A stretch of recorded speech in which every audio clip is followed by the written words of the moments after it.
आर्थिक कामगिरीचे दशावतार केंद्रीय अर्थमंत्री पी चिदंबरम यांनी आज अंतरिम बजेट मांडताना यूपीए सरकारच्या राजवटीतील गेल्या 10 वर्षाचा आर्थिक लेखाजोखा मांडला।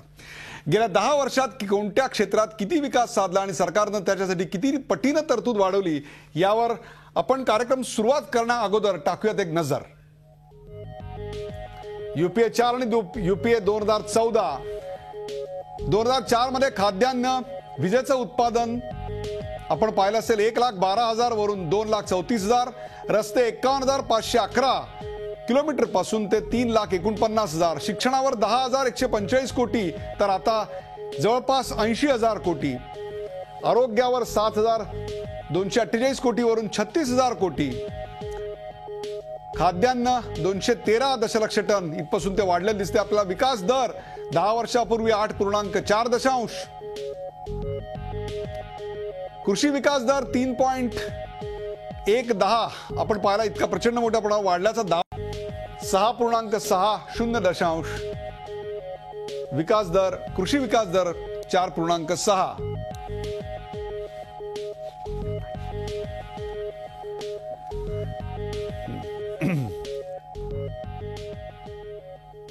आर्थिक कामगिरीचे दशावतार यूपीए 2 सरकारचं शेवटचं अंतरिम बजेट, ज्याला आपण म्हणतो व्होट ऑन अकाउंट इंग्रजीमध्ये ज्याला म्हणतात किंवा लेखा अनुदान असं मराठीत म्हणतात, ते आज चिदंबरम यांनी सादर केलं। चिदंबरम यांनी ते सादर केलं त्यावेळेला त्यांच्या समोर अर्थातच 45 दिवसाच्या समोर असणारी निवडणूक ही आहे, यात काही शंकाच नाहीये। त्यामुळे या संपूर्ण अर्थसंकल्पामध्ये काही विशेष भरीव किंवा विशेष डॅमेजिंग असं काही असेल अशी अपेक्षाच नव्हती, किंवा पुढच्या 4 महिन्याच्या खर्चाचा तो एक केलेली तरतूद होती, इतकंच त्याचं स्वरूप होतं। मुद्दा आज ते पुढच्या 4 महिन्यांकरता काय बोलले हा नाहीये, तर मागच्या 10 वर्षात त्यांच्या सरकारनं काय केलं आणि त्याचा या निवडणुकीत त्यांना फायदा होणार आहे का, निवडणुकीतली नेहमीची चिखलबेक, नेहमी येणारे धर्मनिरपेक्षतेचे आणि धर्मांधतेचे मुद्दे याच्या पलीकडे जाऊन भारतीय जनता आता आर्थिक मुद्द्यांवर मतदान करायला शिकलेली आहे का, 4 राज्यांच्या निवडणुकात तसा निकाल किंवा तसा ट्रेंड आपल्याला दिसतोय का, या सगळ्या विषयावर चर्चा करण्यासाठी आपल्या सोबत आहेत ज्येष्ठ अर्थतज्ञ, गुंतवणूक पंचायतन आणि अर्थानुभव या 2 पुस्तकांचे लेखक चंद्रशेखर टिळक। चंद्रशेखर टिळक, आपलं स्वागत। आपल्या सोबत आहेत डॉक्टर भालचंद्र कांगो, कम्युनिस्ट नेते डॉक्टर भालचंद्र कांगो आहेत औरंगाबादमधून। माधव भंडारी, भारतीय जनता पक्षाचे प्रवक्ते आणि अर्थशास्त्रावरचं अप्रतिम पुस्तक ज्यांनी लिहिलंय असे माधव भंडारी आपल्या सोबत आहेत। आणि डॉक्टर रत्नाकर महाजन, काँग्रेसचे प्रवक्ते, हे सुद्धा आमच्या पुण्याच्या ब्युरोमधून आहेत। सर्वात पहिला प्रश्न घेऊन मी जातो चंद्रशेखर टिळक यांच्याकडे। चंद्रशेखर टिळक, यूपीए 1 आणि यूपीए 2 या दोन्हीची कामगिरी जर आपण पाहिली तर त्याच्यात सरकारनं किती भरीव तरतूद केलेली होती हे आपल्याला दिसून येईल। हे सगळं जरी असलं तरी 10 वर्षात झालेले आर्थिक घोटाळे, आलेली बाहेर स्कॅम्स, अनेक आघाड्यांवर सरकारला अपयश, 4 निवडणुकांमध्ये खाल्लेला मार, आम आदमी पक्षाचा उदय आणि मोदींचं तगडं आव्हान, काय सांगाल? मुळामध्ये आपण एक गोष्ट लक्षात घेऊ की तुम्ही प्रास्ताविकात म्हटलात तसं की आज जे काही मांडण्यात आलंय ते पुढच्या 40-45 दिवसाची एक प्रशासकीय तरतूद असं आहे, पण मुळातच अर्थसंकल्प आणि निवडणुका किंवा निवडणुकांचे निकाल यांची सांगड घालावी असं मला वाटत नाही।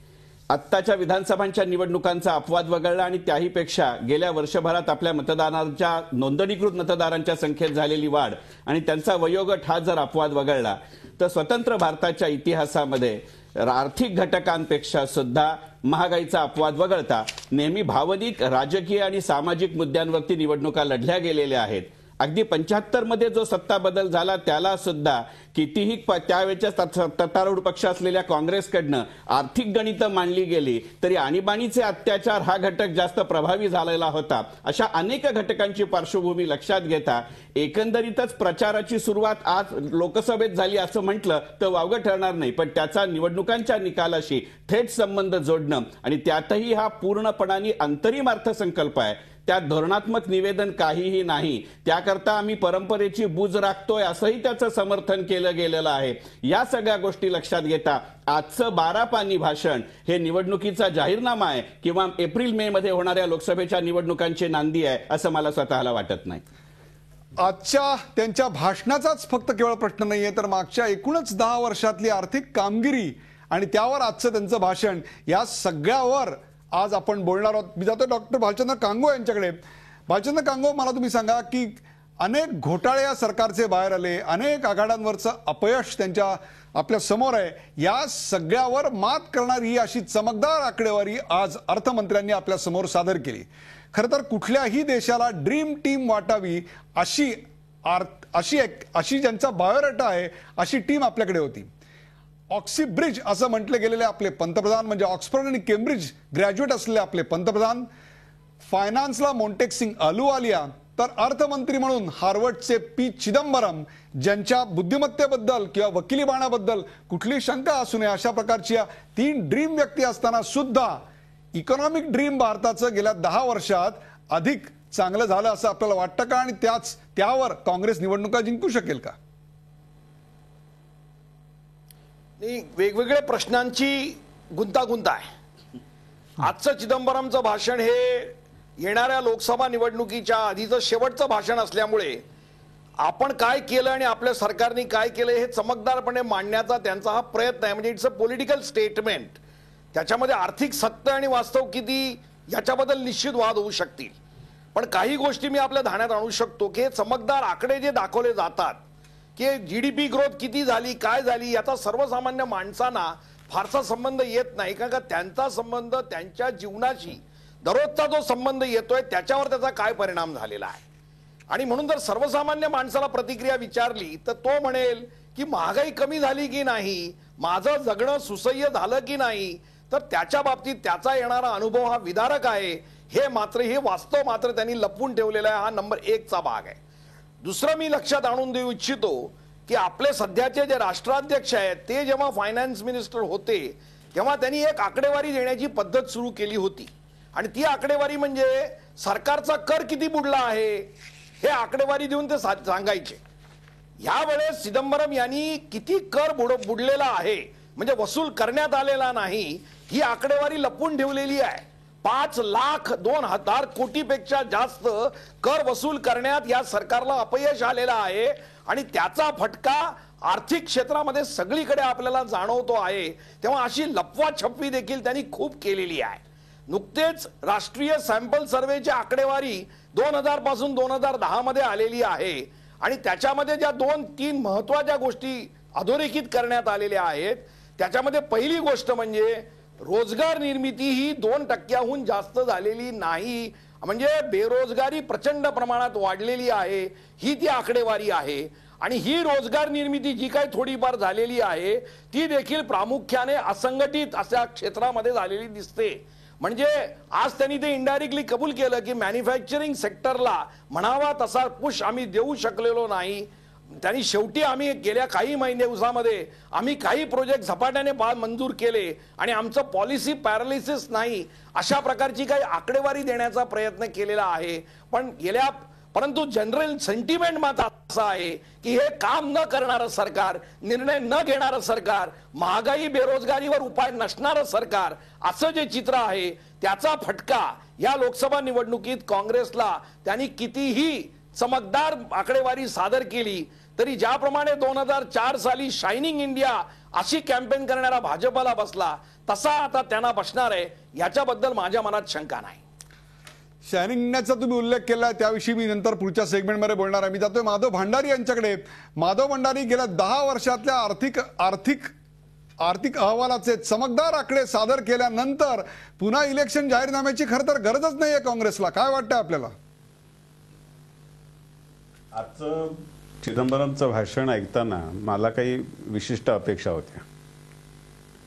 कारण 2004 मध्ये जेव्हा डॉक्टर मनमोहन सिंग पहिल्यांदा पंतप्रधान झाले तेव्हा त्यांचे पहिले अर्थमंत्री चिदंबरम होते, आणि त्यांचा पहिला अर्थसंकल्प चिदंबरमनीच मांडला. तो अर्थसंकल्प मांडताना त्यांनी पहिलं वाक्य जे उच्चारलं होतं ते आजही आपल्याला संसदेच्या नोंदीमध्ये उपलब्ध आहे की we have inherited a robust economy. 2004 मध्ये वाजपेयींचं सरकार जाऊन मनमोहन सिंग सरकार आलं, आणि त्या सरकारकडून वारसा म्हणून आम्हाला जी मिळाली ती एक रोबस्ट इकॉनॉमी, दणकट अर्थव्यवस्था आम्हाला मिळाली, असं चिदंबरम स्वतः म्हणाले होते. मला खरी अशी अपेक्षा होती की 10 वर्षानंतर या आघाडीचा या काळातला शेवटचा अर्थसंकल्प आणि शेवटचं अर्थमंत्री म्हणून शेवटचं भाषण करताना चिदंबरम असं सांगतील की मी येणाऱ्या सरकारसाठी एक अत्यंत उत्कृष्ट मजबूत संपन्न अर्थव्यवस्था ठेवून जातोय आणि ह्या वाक्याने त्यांचं भाषण संपेल अशी माझी अपेक्षा होती, पण हे काही त्यांनी हिंमत केली नाही. आणि याच्यामध्येच या 10 वर्षाच्या सगळ्या कामगिरीचा आढाव्याचा लेखाजोखा आहे. त्यांनी आकड्यांची मांडणी करायचा प्रयत्न केला आहे, ज्याला इंग्रजीमध्ये जगलरी ऑफ फिगर्स म्हणतात तशी आहे. पण जसं कांगो म्हणाले की आकड्यांचा खेळ सर्वसामान्य माणसाला काही देणं घेणं नाही. चंद्रशेखर टिळक आहेत, त्यांना आकड्यांच्या खेळामध्ये रस वाटेल, पण माझ्यासारख्याला त्याच्याशी काय देणं घेणं नाही. माझा साधा प्रश्न आहे की रस्त्याने फिरताना मला जो महागाईचा जाच आहे तो कमी होणार आहे का? आणि तो होणार नाहीये. रोजगार मिळणार आहेत का? ते मिळणार नाहीयेत. आणि मला सगळ्यात त्यातलं एक आश्चर्यकारक विधान या भाषणामध्ये असं जाणवलं की चलनवाढ आणि महागाई हे कमी करण्याची जबाबदारी रिझर्व्ह बँकेची आणि रिझर्व्ह बँकेने त्याच्यामध्ये अधिक काम केलं पाहिजे असं एक विधान अर्थमंत्र्यांचं याच्यामध्ये आहे. हे तर मला धक्कादायक विधान आहे. रिझर्व्ह बँकेची भूमिका काय याच्यामध्ये? हे सरकारचं काम आहे. सरकार कसं करणार आहे त्याचं कुठे विश्लेषण नाही. बरं, एका बाजूला जर लेखा अनुदान म्हणत असू, एका बाजूला व्होट ऑन अकाउंट म्हणत असू, तर मग त्याच्यामध्ये व्होट ऑन अकाउंटमध्ये ठीक आहे, तुम्ही 10 वर्षांचा आढावा घ्यायचा तो घ्या, पण नव्या योजना तुम्ही नाही जाहीर करू शकत, नव्या सवलती नाही देऊ शकत. त्या का दिल्या? आणि जर नव्या सवलती द्यायच्या होत्या, नव्या योजना मांडायच्या होत्या, तर पूर्ण अर्थसंकल्प मांडायचा होता.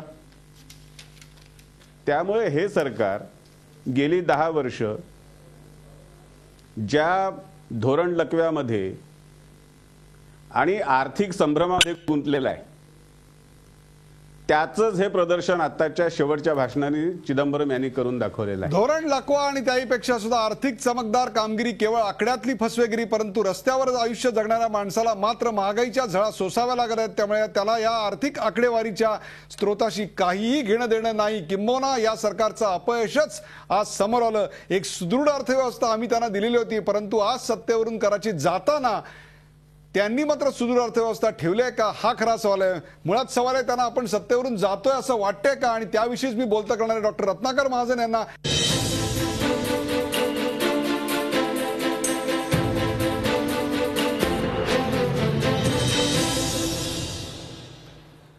आर्थिक कामगिरीचे दशावतार या कार्यक्रमात आपल्यासोबत चंद्रशेखर टिळक, भालचंद्र कांगो, माधव भांडारे आणि डॉक्टर रत्नाकर महाजन, काँग्रेसचे प्रवक्ते डॉक्टर रत्नाकर महाजन आपल्यासोबत आहेत. डॉक्टर रत्नाकर महाजन, गेल्या 10 वर्षात काय फॅन्टॅस्टिक कामगिरी केली UPA 1 आणि UPA 2 नी. बघा, खाद्यान्न 263 मिलियन टन, विद्युत क्षमता 1,12,000 मेगावॅट वरनं जवळपास 2,34,000 मेगावॅट, रस्ते 51,000 किलोमीटर्स पासून 3,89,000 किलोमीटर्स, शिक्षणावर 10,000 कोटी. तुम्ही आलात तेव्हा, सत्तेवर आलात तेव्हा 10,000 कोटी फक्त खर्च होते, आता तुम्ही 80,000 कोटी खर्च करताय. आरोग्यावर 7,000 कोटी होत होते, तर आता 36,000 कोटी खर्च होत आहेत. कोळसा उत्पादन 361 मिलियन टन व्हायचं, ते आपल्याला 554 मिलियन टन होताना दिसतंय. बचत गटांना सहाय्य 9,71,000 बचत गटांना व्हायचं, ते आता आपण 41,16,000 बचत गटांना करतोय. ही सगळी जी आजची त्यांची आकडेवारी पाहिल्यानंतर मला असं वाटतं कुठेही प्रचाराला जायची गरज नाहीये, किंबहुना कुठल्याही प्रकारचा निवडणुकीचा जाहीरनामा काढायची सुद्धा गरज नाहीये. इतकी चमकदार आकडेवारी दिसल्यानंतर तुमचा पक्ष निवडून येणारच आहे. काय वाटतं आपल्याला? आकडेवारी चमकदार आहे का नाही यापेक्षा सुद्धा ती वस्तुस्थितीशी मिळती जुळती आहे का नाही हा महत्त्वाचा प्रश्न आहे. त्यामुळं या संदर्भात कोणी कितीही उपहासानी, टिंगलटवाळीनी किंवा विरोधाच्या आपल्या व्रताशी प्रामाणिक राहून कितीही विरोधात बोललं तरीसुद्धा रस्त्यात दिसणारे बदल जे आहेत ते नाकारता येणार नाहीत. आता जे विरोधात आहेत त्यांना आपला विरोधक असण्याचा वसा चालू ठेवण्यासाठी त्याच्यावर उपहास केला पाहिजे, त्याच्यावर आणखीन टिंगलटवाळी केली पाहिजे, ते सगळं समजून येतं, त्याच्याबद्दल काही वाद नाही. पण आकडे कधी खोटे बोलत नाहीत. सरकारी आकडेवारी ही खोटी आहे किंवा विश्वासार्ह नाही असं म्हणणं सोपं आहे, पण मग त्यापेक्षा अधिक विश्वासार्ह आणि खरी अशी आकडेवारी निर्माण करण्याची जबाबदारी त्यांचीच असते जे सरकारी आकडेवारीला आव्हान देतात. पण असं आजपर्यंत कोणी कधी केलेलं नाही. त्यामुळे मी मगाशी म्हटलं तसं आकडेवारी चमकदार असो वा नसो, ती खरी आहे का नाही, ती वस्तुस्थितीशी निगडीत आहे का नाही, हे महत्त्वाचं आहे. आपण म्हणालात त्याप्रमाणे सर्व क्षेत्रामध्ये 10 वर्षामध्ये किमान 1.5 ते दुप्पट अशी वाढ करून सुद्धा जर आपण आज हे सगळं अपयशाचं जंजाळात यांना जर गुंतवत असू, तर आपल्यासारखे निराशावादी आपणच आणि आपल्यासारखे वास्तवाकडे डोळेझाक करणारे आपणच. निवडणूक आहे हे तर सगळ्यांनाच माहिती आहे, ते काही गुपित नाही, सगळ्यांनाच माहिती आहे. आणि म्हणूनच पूर्ण वर्षाचा अर्थसंकल्प सादर करता येत नाही म्हणून 4 महिन्यापुरता केला आहे. त्यामुळे निवडणूक आहे म्हणून असं आहे. निवडणूक नसती तर कदाचित याच्यापेक्षा जास्त असतं. त्याचं कारण वर्षभराच्या योजना आणि त्यासाठी तरतूद करण्याचं स्वातंत्र्य त्यावेळेला अर्थमंत्र्याला असतं. त्यामुळं निवडणूक आहे म्हणून हे प्रचाराचं भाषण आहे असं म्हणून त्याचं महत्त्व कमी करता येणार नाही, नंबर 1. नंबर 2, हे जर अर्थमंत्र्यांचं निवडणूक प्रचाराचं भाषण असेल तर यावर उद्या परवा विरोधी पक्ष नेते जेव्हा बोलतील त्यावेळेला ते कुठल्या प्रकारचा प्रचार करतील हे आपल्या लक्षात येईलच. मला याचं चंद्रशेखर टिळक यांच्याकडे एकूणच डॉक्टर रत्नाकर महाजन यांच्या स्वरातला उपहासही आपल्या लक्षात आला असेल की मला काही उपहासात्मक टीकेला त्यांची उपहासात्मक उत्तर होतं असं आपण क्षणभर समजूया. परंतु तरी सुद्धा जी चमकदार आकडेवारी सादर केली गेली त्याचा वस्तुस्थितीशी असलेला संबंध आणि त्या वस्तुस्थितीच्या मतात होणारं परिवर्तन काय सांगाल? झी 24 तास रहा एक पाऊल पुढे.